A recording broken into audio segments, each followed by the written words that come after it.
हम काहे जान चलता मन में, बताई हम काहे जान चलता मन में। जीवन भर साथ दह जैसे तारा गगन में, तारा गगन में कि धड़केलू तू सास बन के मोरा धड़कन में।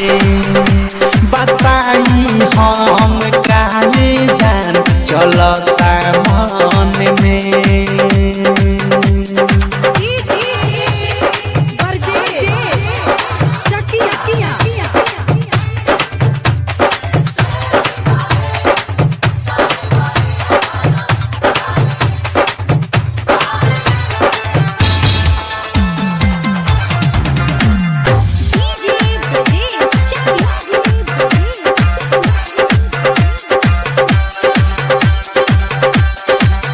बारू दूधो से उजर तू तो सब का से सुधर गईलू अखिया में हमारा बस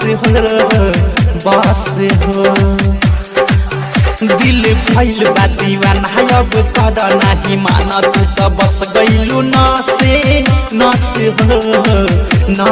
हो ये प्यार के धुन बाजे गुन गुन ये पूरा बदन में, ये पूरा बदन में। बताई हम काहे जान चलता मन में, बताई हम काहे जान चलता मन में।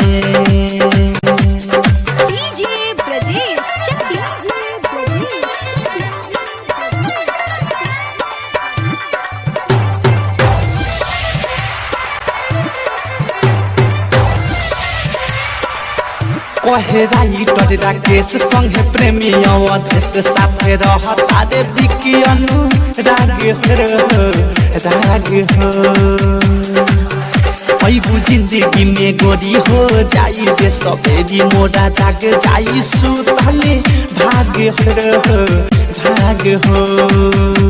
तू रहिए के पास पूरा दयास रहब परेशान में, रहब परेशान में। बताई हम काहे जान चलता मन में।